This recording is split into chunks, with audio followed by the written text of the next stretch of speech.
Hi, hello everyone. This is Dr. Chiranjeevi Manike, Professor and Head of Data Science and Cybersecurity Department, MLR Institute of Technology, Hyderabad, as part of Data Mining video lecture series. And this is the last topic as per our syllabus, data mining. We are offering it as an open elective course, professional elective course. So last topic in this fifth unit, the topic name is episode mining.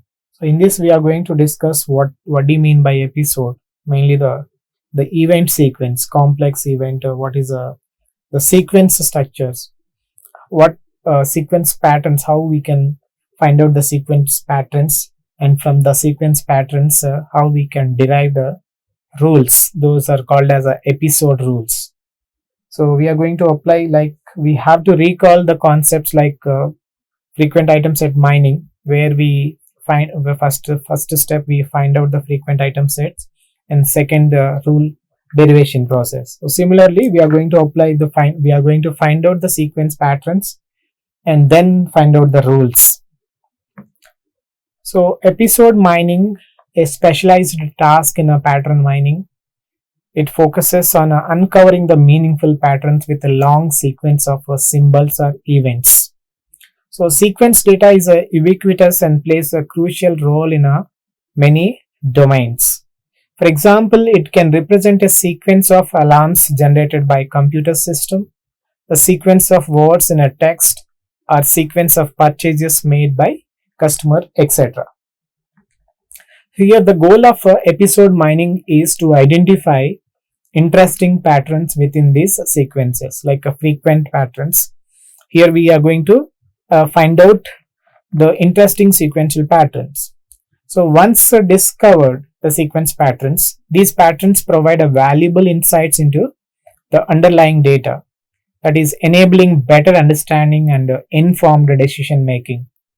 So by analyzing such sequences, organizations can enhance system performance, improve the customer experiences, or extract the knowledge from the textual data, and making episode mining a powerful tool in data-driven domains. So let us see what is an event sequence. An event sequence is also called as a discrete sequence, is a list of events where each event has a distinct timestamp. For example, consider this following event sequence.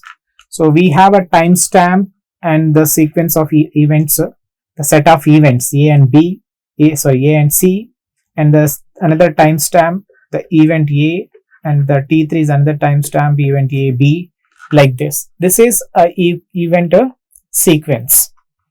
So here, if you could observe this event sequence, there are two events occurs simultaneously, here also there are two events occur. Two or more number of events occur simultaneously in event sequence, and that is called as a complex event sequence.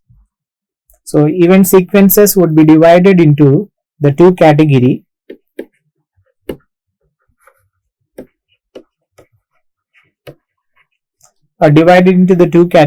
The first one is the complex event sequence.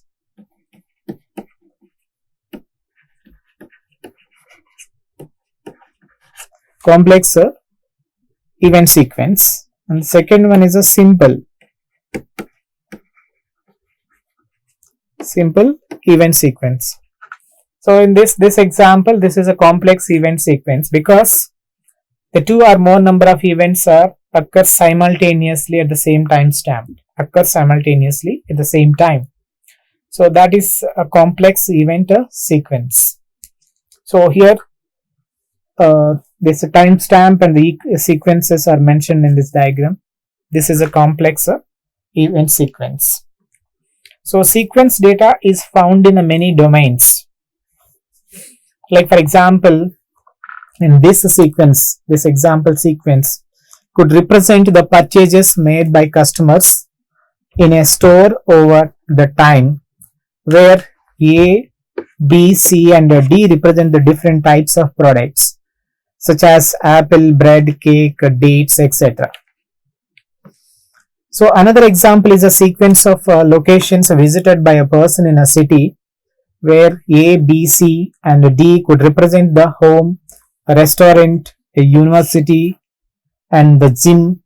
Another example also you can take like a sequence of words in the text where A, B, C and D represent the different words. So we can interpret this. So we can take many examples. So to analyze such sequence of events or the symbols, a popular data mining task is a frequent episode mining. This data mining task would be used to analyze such sequences.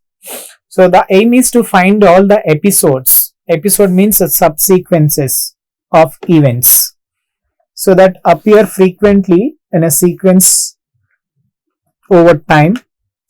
An episode is said to be frequent, like a frequent pattern. It appears at least minimum support times.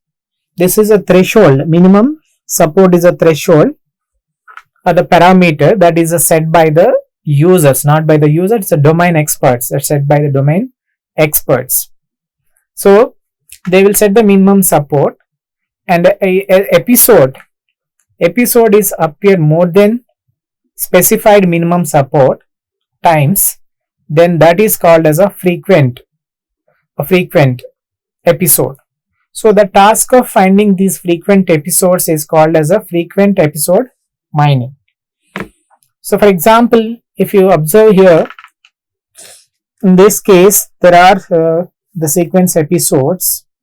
The minimum support, let us say the minimum support is 2. So minimum support is 2. So that means there are 6 events here, 6 occurrences of episodes like A, B. So this is the first case, second, third, fourth, fifth, like. So these are the different occurrences of an episode A, B together. So here the goal of episode mining is to find out the frequent episodes. So that means we have to recall the definition again. Episode, E is a sequence of event sets of the form that is x1, x2 and so on, xp. So this notation indicates that a set of events x1 occurred was followed by another set of events x2 and so on, and followed by a set of events. Like if you go back to this previous, like suppose the set of event and this event, and then followed by next and next followed by next events. So there is an algorithm that is used to find out this frequent episodes, that is called as ENMA. So the user must set the 2 parameters to find the frequent episodes. The first parameter is the word length, that is a window length. So window length, if you could consider this as a stream, and the window length, like suppose here, let us say this is the window size, then how many episodes are there within this window. So that is a one parameter. Window length is a one parameter, and this parameter is used to filter out the occurrences that are spanning over a too long period of time. Too long period of a time. For example, if the parameter wind length is set as 3, it means that we are only interested in counting the occurrences of episodes that last no more than the 3 time units. So this is 3 time units, 2 time units, 4 time units, etc. So now let us see the second parameter. So that must be set to find the frequent episodes in a sequence is called as a minimum support threshold. So this parameter indicates the minimum number of occurrences that an episode must have to be considered as a frequent episode. So let us say this parameter is set to 3. So then